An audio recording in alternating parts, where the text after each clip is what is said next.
Welcome to Take a Wander with Shebs with your host Shebs from Shebs the Wanderer.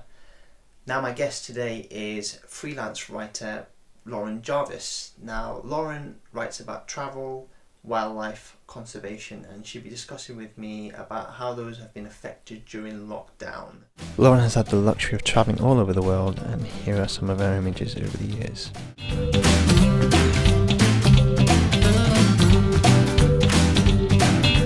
So sit back and enjoy. Hi Lauren, how are you? All right? I'm good, thanks. How are you doing? Doing great. I got back from Turkey, so I'm a little bit quarantined at the minute, so I'm not being able to go out or anything. But it's fine. I've had quite a lot to catch up on. But how's it? I mean, it's been a crazy year for all of us. How's things? You're based in whereabouts are you based? In London. Okay. And how's it going down there with COVID still? Well, yeah, I suppose we're learning to live with it. Obviously, as a travel writer, it's been challenging. So my last trip was March. My last overseas trip was March. Just before the lockdown. Yeah, I got back just in time when things were sort of starting to shut down. But it was Anguilla. The island itself was fine, but we flew back via Europe. So I did actually go into quarantine for a couple of weeks just in case.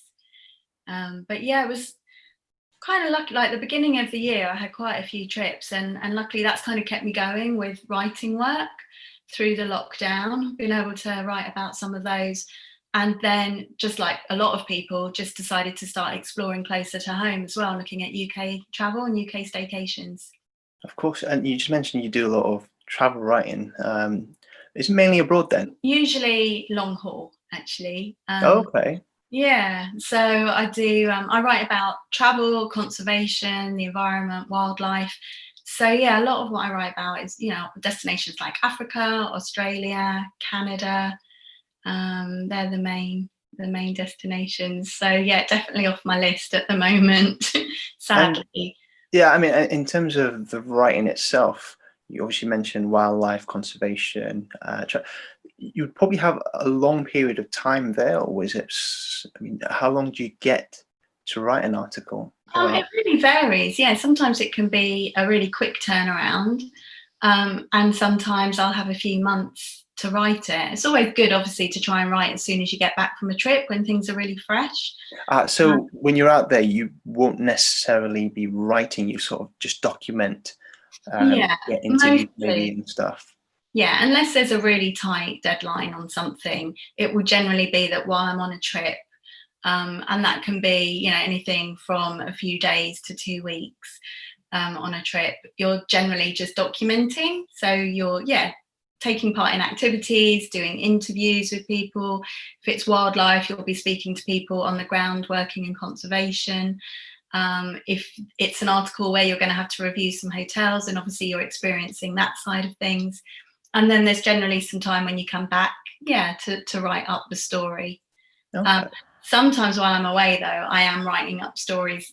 I'm writing up stories from previous trips as well. So it can get quite hectic. It's not just a holiday, definitely. And how did it all start then for you? The writing, the travel itself. Where did the passion come from then? Well, I've always loved travel, but I didn't leave the country till I was 15. It was on a school trip. Oh wow, that's quite. Yeah, my family used to do sort of, good old British sort of staycations. Yeah, Devon, Cornwall, Norwich, Norfolk, Wales. Do you know what? It's funny because you just said staycation. It was never known as staycation, but obviously now you can't. But we've all been holidays. Yeah, we've all been sort of doing it because I do UK trips constantly throughout the year. Obviously, I've not done much this year, but never call it staycation. But I know, definitely a new thing that's come in. But yeah, so we used to sort of stay in the UK, and then when I was 15, I went on a school trip, and then just became more and more interested in travel. And when I left university, I went on a year's backpacking with a friend through Asia and Australia. I was kind of hooked. I mean, a lot of people, obviously, it's something that they do when they're younger and they kind of get it out of their system, but it just got it more into my system. So I took another year out later on in my career, and went around South America, and then I've spent time sort of living in Australia as well. Okay. And I've worked in publishing for over 15 years now, but I started off in teen and children's publishing. So I used to work for magazines like Sugar and Bliss, and then moved on to launch National Geographic Kids magazine in the UK. Okay. And that was the magazine that really allowed me to start combining writing and traveling together, because obviously it's about the world and geography and wildlife, etc. What did you study in university then? Was it journalism that you studied in university? No, I actually did art history and literature. So I don't actually have a degree or anything in journalism. If you're curious, I always say, about things, and if you question things all the time, then you're like, oh, actually, maybe I could write about it. Yeah, exactly. And there's more and more avenues for people to do that now as well, because of the opportunities online, with blogging, with social media as well. So how I got into it was through proofreading, actually. I just got a job on a newspaper doing proofreading of the TV listings. So it wasn't, the most exciting job at the time, But I but guess it was. you start somewhere, don't you, though? Exactly. It was a foot in the door, and it was working for a really well-known newspaper publication. And so from there, I was in the right place to be able to approach people with different story ideas. And so I started to do that, and that's how I built up my portfolio. And then ended up having enough to get a job on a magazine. So I got a job on it was actually a Disney magazine, and I used to do their competitions. And then from there worked my way up and became features editor, and then editor. So it's been one of those jobs which hasn't really felt like work some of the time.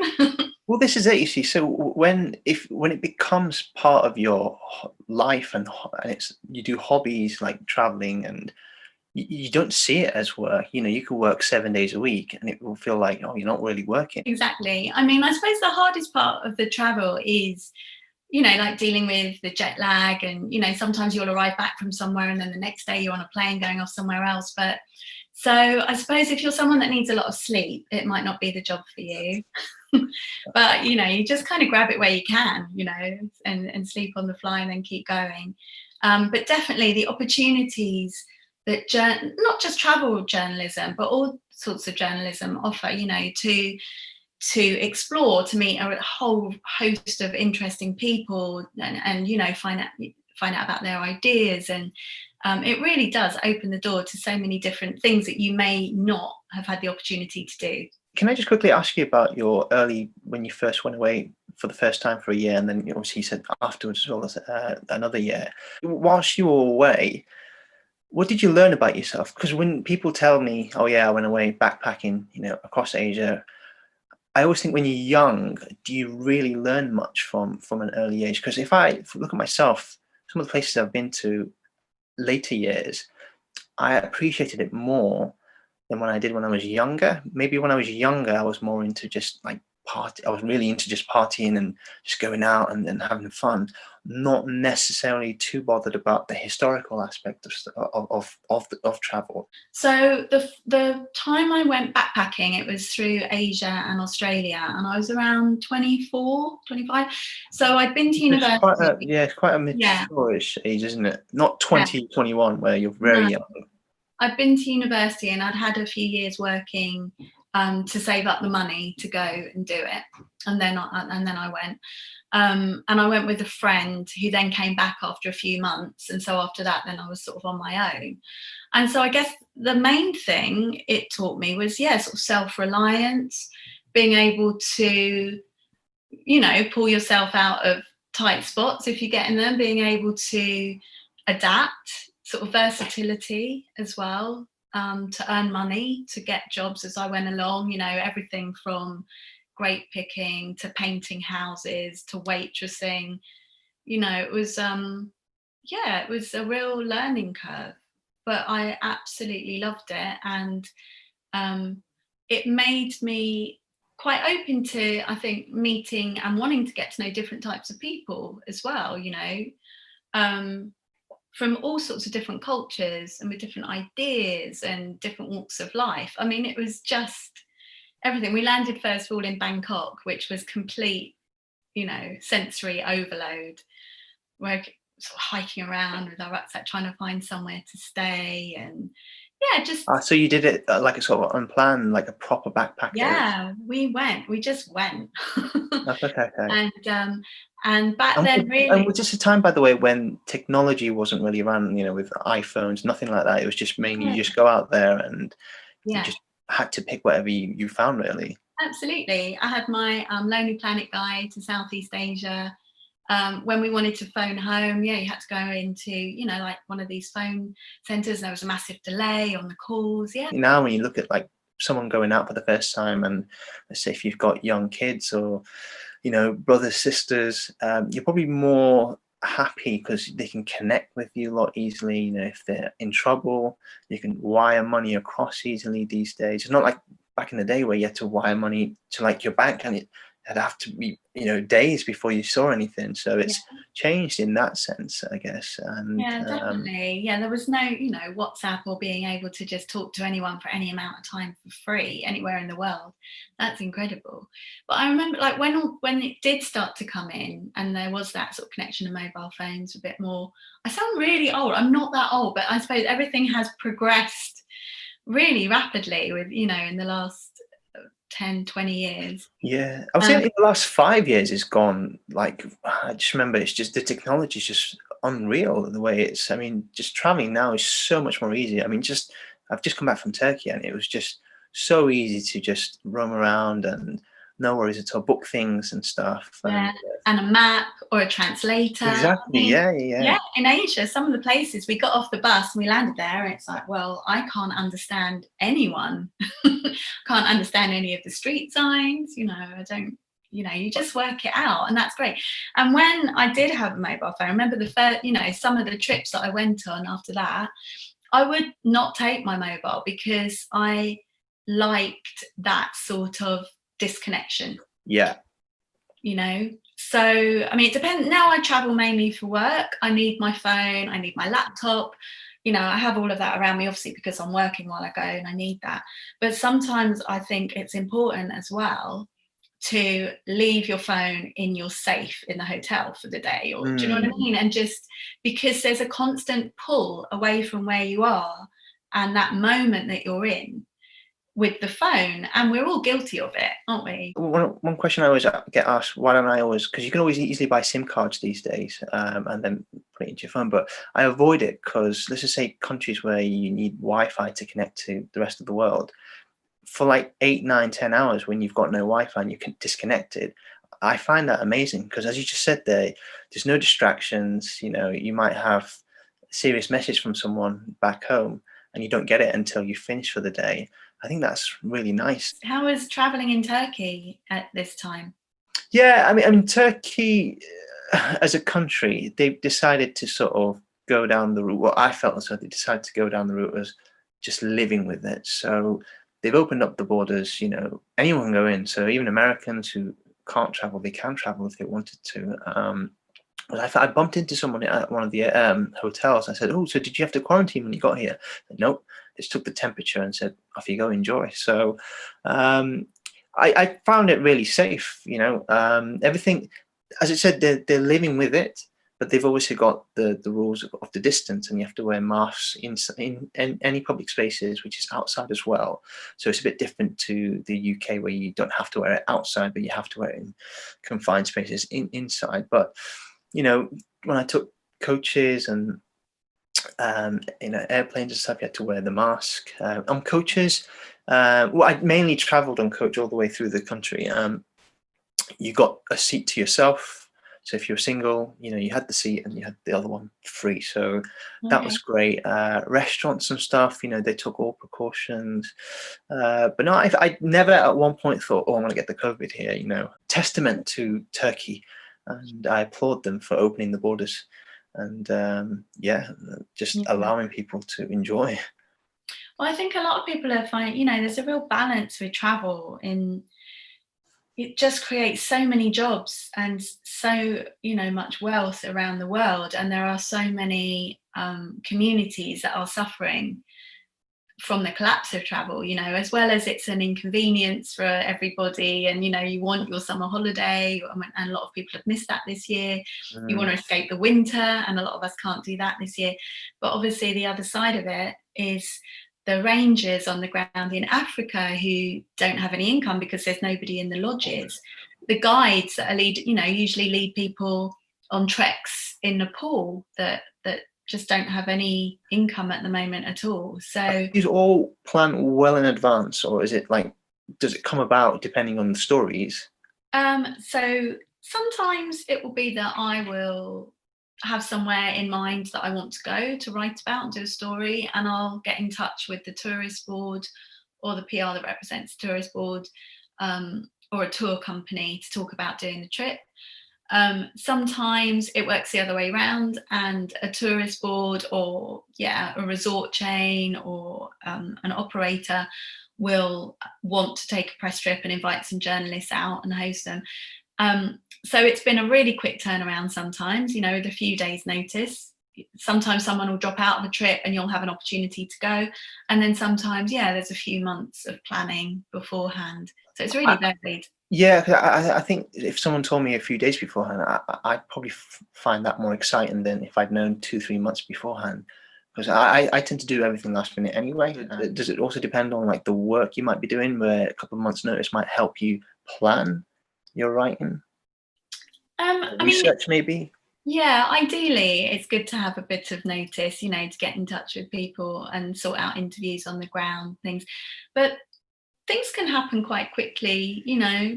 You get in touch with people, you can make things happen, you know, fairly quickly. Sometimes I've been on a trip and thought about, oh, actually, there's a story in like a neighboring country, or if I'm in America, in a neighboring state. And so as you say, like, it's quite easy now, you know, we're all online, we've all got the capability of changing a flight, you know, getting in touch with PRs, getting in touch with tour companies, getting in touch with tourist boards, and sort of making things happen. And I thrive on that as well. You know, I find that really exciting.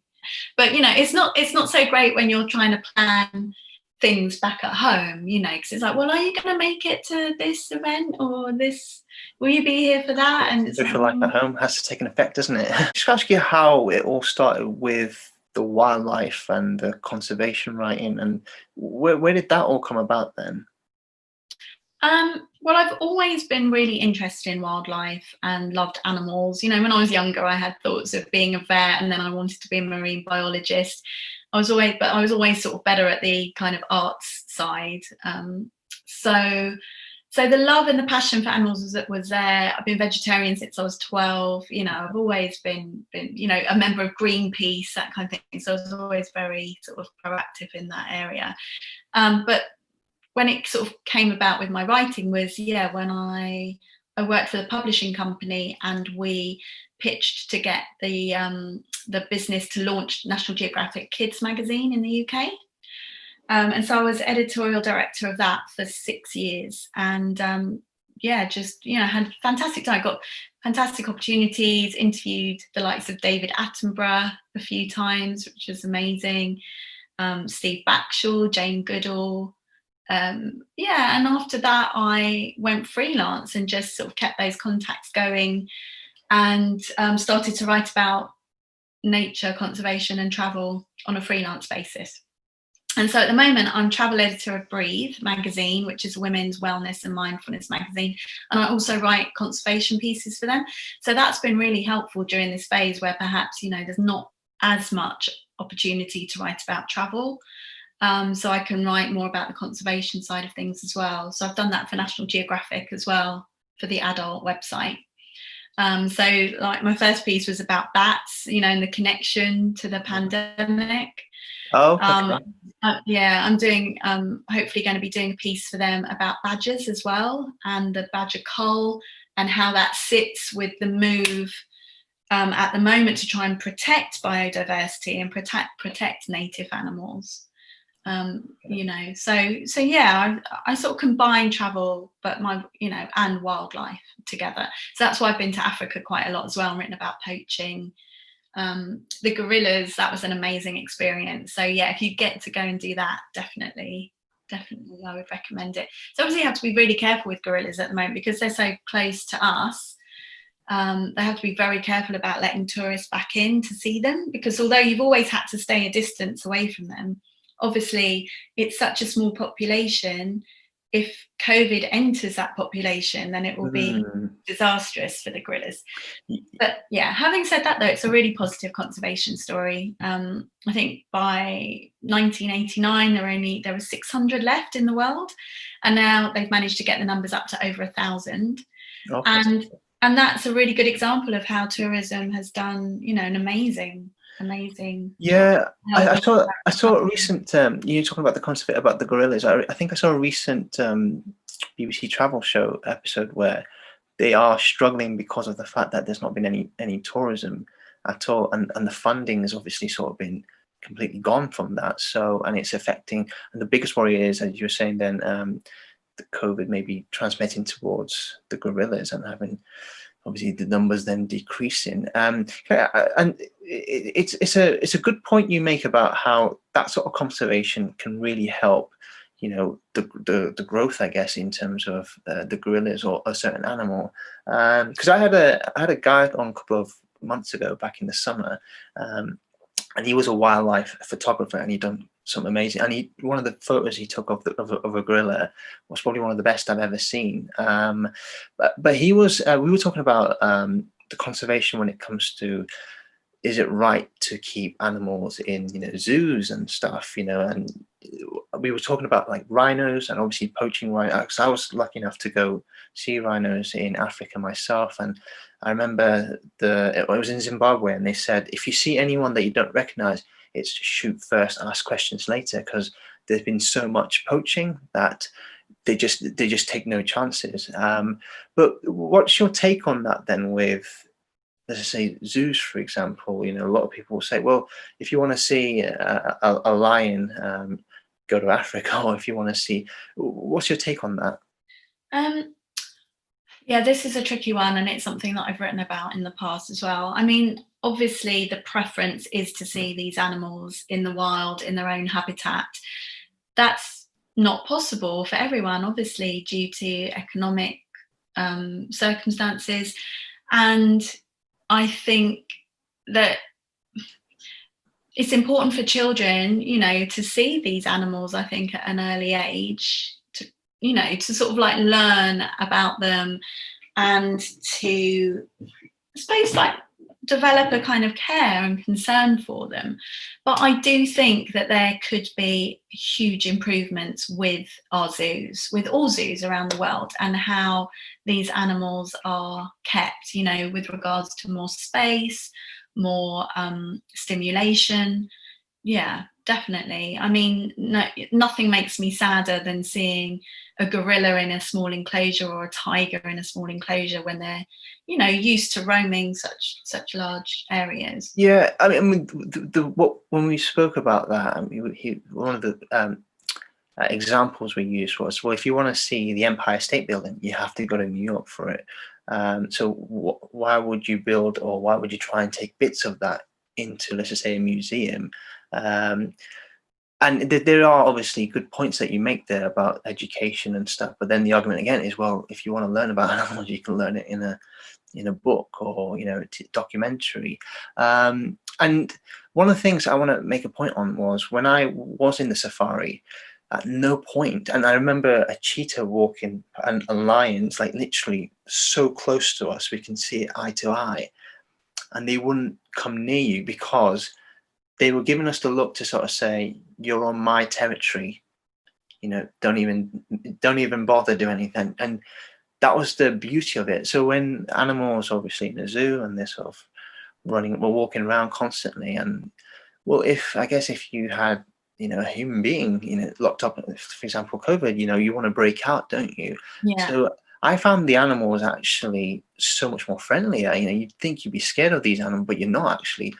They're living life freely in that sense. Yeah, there's nothing like seeing an animal in the wild. Absolutely. Um, and so I think things, thankfully are changing as well. Obviously, with regards to the marine creatures that are kept in captivity as well, for the dolphin shows, the orca shows. That's definitely moving in the right direction as well. With SeaWorld saying that they're not going to be bringing in any more captive orcas, and that's going to be phased out, which I think is definitely the direction we should be going in. I think there are some species that shouldn't ever really be in captivity. I mean, the ones that, as I say, have these like vast areas that they usually roam. I mean, that would, like, we've all been going crazy in captivity and lockdown. I think that has really brought home to people how that must feel. And yeah, as you say, I think as technology develops as well, the virtual reality that you can do as well could be something that will phase in and will take over from some of those experiences and really allow kids to be immersed in those habitats and have those kind of experiences. So let's hope that things, keep moving in the right direction. I know you mentioned you've interviewed quite a few top people in your time. Obviously, you said the likes of David Attenborough. When you, I guess, get experience, or when you talk to these types of people, and then I assume it gives you a lot of confidence when you then go into your next job. I'm still not that confident all the time. I think I love chatting to people. So I tend to, try and just think, do you know what, we'll have a conversation, and I'm genuinely interested in the areas that I'm talking to people about. So with David Attenborough, I wasn't really nervous. I was really excited about interviewing him. Interviewed him 3 times, which was really lucky for National Geographic Kids. And he was great every time. And it is very surreal that you're sitting there thinking, this was one of the people who really inspired me when I was younger, and encouraged that love of wildlife. And you're sitting on his sofa having a cup of tea. It's amazing. When I got into travel, or really, because he was one of the guys that inspired me, and there was other documentary makers traveling that really got me into it. I think the question is, where do you see sort of travel journalism going? Social media has been good, but also it's been quite to a detriment a little bit, where there's a lot of, I wouldn't like to say vulgar, but a lot of content out there, and people see it, and then they're not really going to be interested in like the wildlife, or as you were saying, conservation or gorillas, because all they want to do is go to a place, take a selfie, and then forget about all the other aspect of what traveling's about. And that's what I loved about watching him growing up. The excitement of going there and seeing animals, for example. Or where do you see that journalism going to? Would it have an effect with technology? I think they're kind of, there are 2 different animals, if you like, to use that word, happening. I've been on press trips with bloggers and influencers, and I think what they're trying to get is different from what I try and get when we're on a press trip together. So what some companies are doing now is is separating them out. So the more long form journalists will go on a trip aside from the influencers, because perhaps what we're trying to get out of those trips is different for our different audiences. I think there's a place for both. I think there will still be the love and need for long form journalism, and to sit down and really try and and read an article that really gets under the skin of a place, or brings in experts on certain topics. There's still those magazines out there, and lots of them have managed to survive this, just because people will travel again. And I think that's important to say. I do think that whether that's a vaccine, or, as you say, we learn to live alongside this, this isn't going to last forever. I firmly believe that, and we will be traveling again. And in the meantime, those magazines are doing their best to just try and keep inspiring people, through the content that they're producing. The quality, you see it, the depth of work that goes into it. And I wasn't having to go at those types of influencers that you've met or bloggers. As you said, there are spaces for them, but then as time goes on, the next 10 years, will you have people interested in what you do? Because I suspect that the numbers will probably deteriorate compared to, as I said to you, if a guy or a girl, is on a safari and is taking a selfie with a lion, people probably want to do more of that and go, oh, that's a lot more cool. Do you get me? So that's my biggest worry sometimes with content.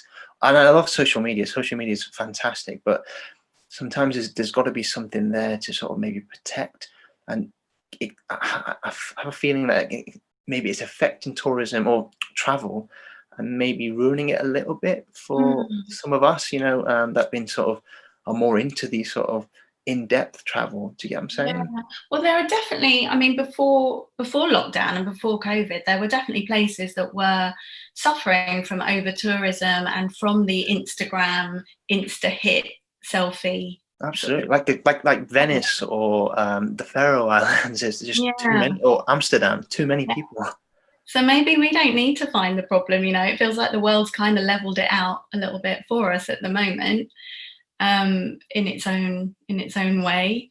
I think there are definitely younger travel writers that I know who write brilliantly and who want to bring good stories to light, who travel responsibly, who are writing more and more about responsible travel as well. I think that is something that will also come out of this pause. We've kind of been forced to pause, and I think that's made people think about our connection to nature and also about our connection to the environment, and actually the good of travel, but also the negative causes of travel as well, with regards to climate change and pollution.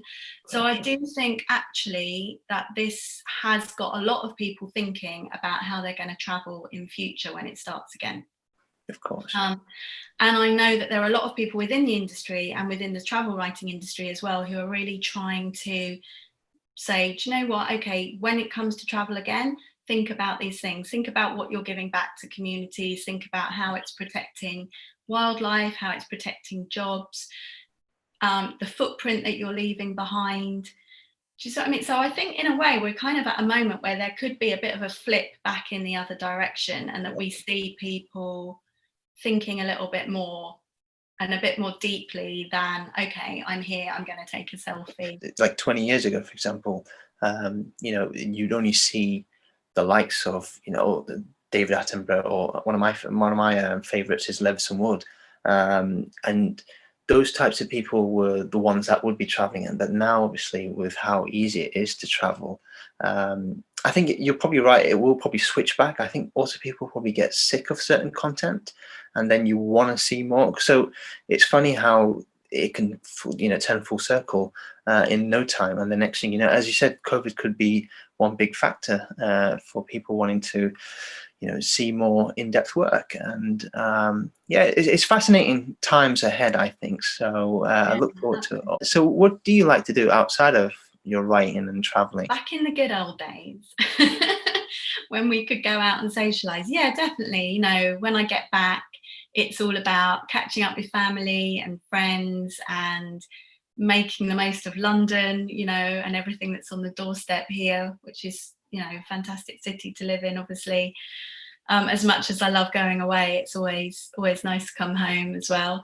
I do think, as I say, again, I think that what's happened has made people really appreciate what's on their doorstep and some of the sort of natural things that we've got here as well. So yeah, at the moment I'm doing a lot of kind of, hiking and going down to the coast and beach walks and that sort of thing, and just trying to find that adventure where I can at the moment while I can't go overseas.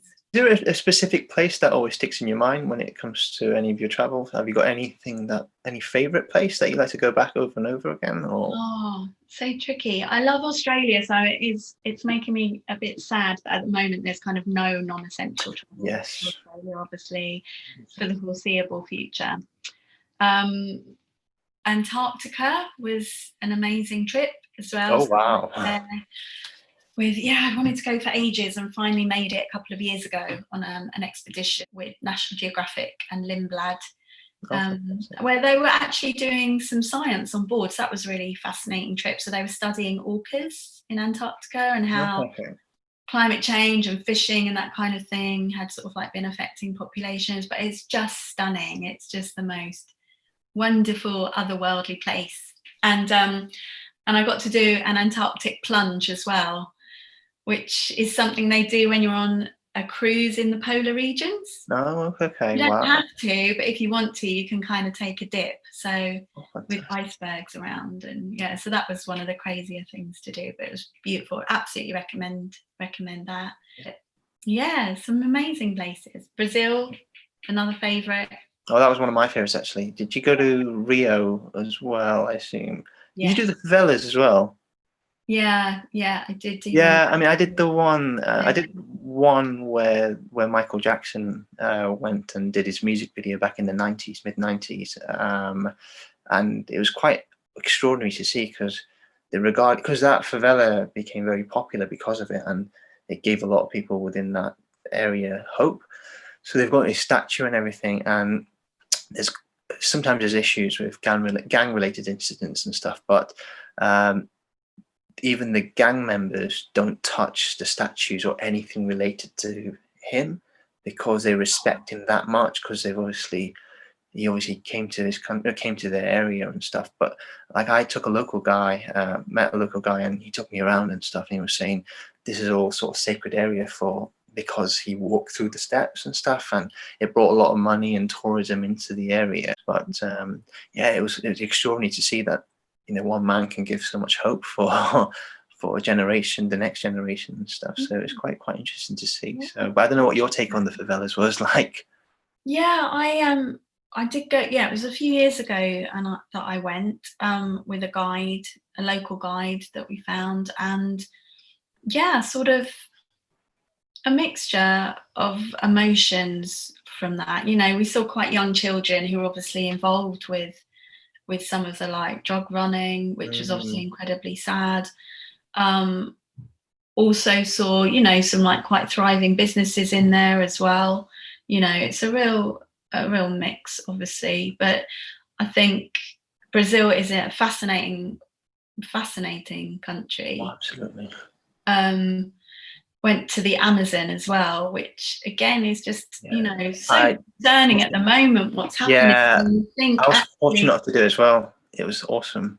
it's so incredible, and it's just something that you think will always be there. When you're a kid, you know, I remember reading books Mm, about the Amazon, and it's like, well, you know, it's just infinite, and how could we possibly, you know, not have the Amazon? But actually, you know, the way things are going at the moment, it's, you know, it's being absolutely decimated.